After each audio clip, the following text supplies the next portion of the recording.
तरवा के Rajwanti memorial hospital पर लापरवाही का आरोप। प्रसूता की मौत। जी हां, बड़ी खबर। आजमगढ़ तरवा थाना क्षेत्र स्थित राजवंती मेमोरियल हॉस्पिटल पर गंभीर लापरवाही और धोखाधड़ी के आरोप लगे हैं।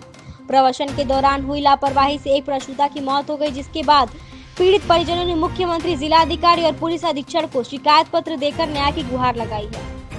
मृतिका की मां प्रेमा गौड़ का आरोप है कि 28 अगस्त को उनकी बेटी रेणु गौड़ को प्रवास हेतु भर्ती किया गया था। इलाज के दौरान जबरन ऑपरेशन सहमति पत्र पर हस्ताक्षर कराए गए और लापरवाही के कारण उनकी मौत हो गई। आरोप है कि डॉक्टर रमेश यादव और उनके सहयोगियों ने शव को अन्य अस्पतालों में ले जाकर भ्रम फैलाने की कोशिश की और अंततः नोबल हॉस्पिटल में मृत घोषित कराया। परिजनों का कहना है कि पोस्टमार्टम कराने की बजाय अस्पताल प्रशासन ने दबाव में डालकर 1 लाख नकद और बच्चों के नाम कुछ फिक्स डिपॉजिट कराने के समझौते के बाद शव को दाह संस्कार के लिए भेज दिया। यहां तक कि अस्पताल की भर्ती स्लिप, जांच रिपोर्ट और दवा पर्ची भी नहीं दी गई। 30 अगस्त को जब परिजन दस्तावेज लेने पहुंचे तो डॉक्टर और स्टाफ ने दुर्व्यवहार करते हुए उन्हें धमकाकर बाहर निकाल दिया। पुलिस भी मौके पर पहुंची, लेकिन कार्रवाई केवल पीड़ित पक्ष पर ही की गई।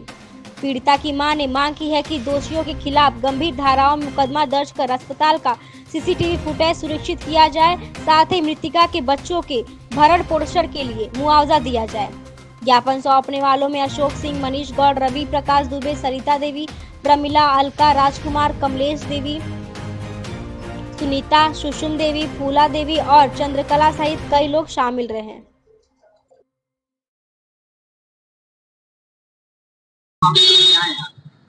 अशोक सिंह, जिलाध्यक्ष आजाद अधिकार सेना आजमगढ़।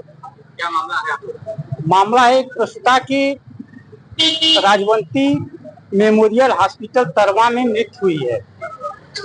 11 बजे एडमिट कराते हैं, 1 बजे वो सहमति पत्र बनवाते हैं ऑपरेशन के लिए और 2:30 से 3 बजे पीड़िता की चाची से कहते हैं कि हालत बहुत गंभीर है, इनको अदर हॉस्पिटल लेके जाना पड़ेगा।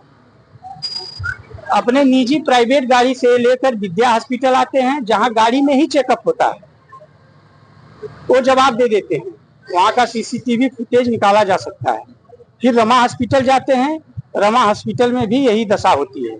फिर नोबल आते हैं, नोबल इमरजेंसी वार्ड में लेके जाते हैं और डॉक्टर रमेश यादव के भतीजे Santosh Yadav doctor Nobel hospital के डॉक्टर के चेंबर में बैठकर कुछ वार्ता करते हैं। उसके बाद बाहर आते हैं कि इसकी मृत्यु हो गई है, इसको इसके घर लेके चलिए, हम एम्बुलेंस बुलवा दे रहे हैं।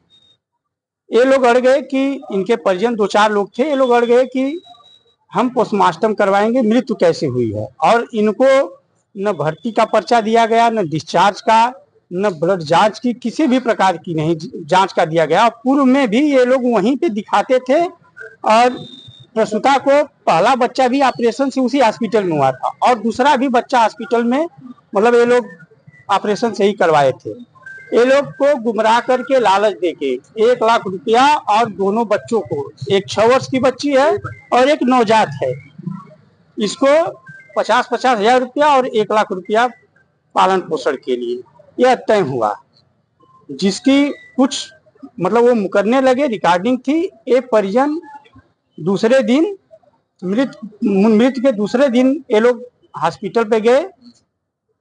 पीड़िता का पति, भाई और पिता डॉक्टर साहब के चेंबर में बैठकर बात कर रहे थे कि डॉक्टर साहब, जो तय हुआ है यह हमको दे दीजिएगा।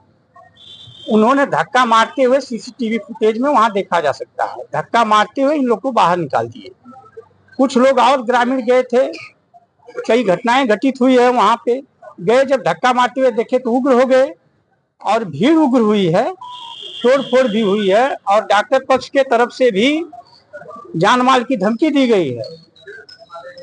तोड़ फोड़ की सूचना पे पुलिस आती है, पुलिस दोनों पक्षों को लेके जाती है, थाने पर बैठाती है और डॉक्टर पक्ष को छोड़ देती है और 13 लोग को, जो प्रसूता है मृत्यु हुई है, उनके 13 लोगों को नामजद करती है। ये लोग जाते हैं तहसील में नगर में जमानत करवाने, तहसील लालगंज में जमानत करवाने जाते हैं। वहीं से इन लोग को यूपीपी के पोर्टल पर यह दिखने को मिलता है कि उसमें से 8 लोगों को ऊपर एफआईआर कर दिया गया है नामजद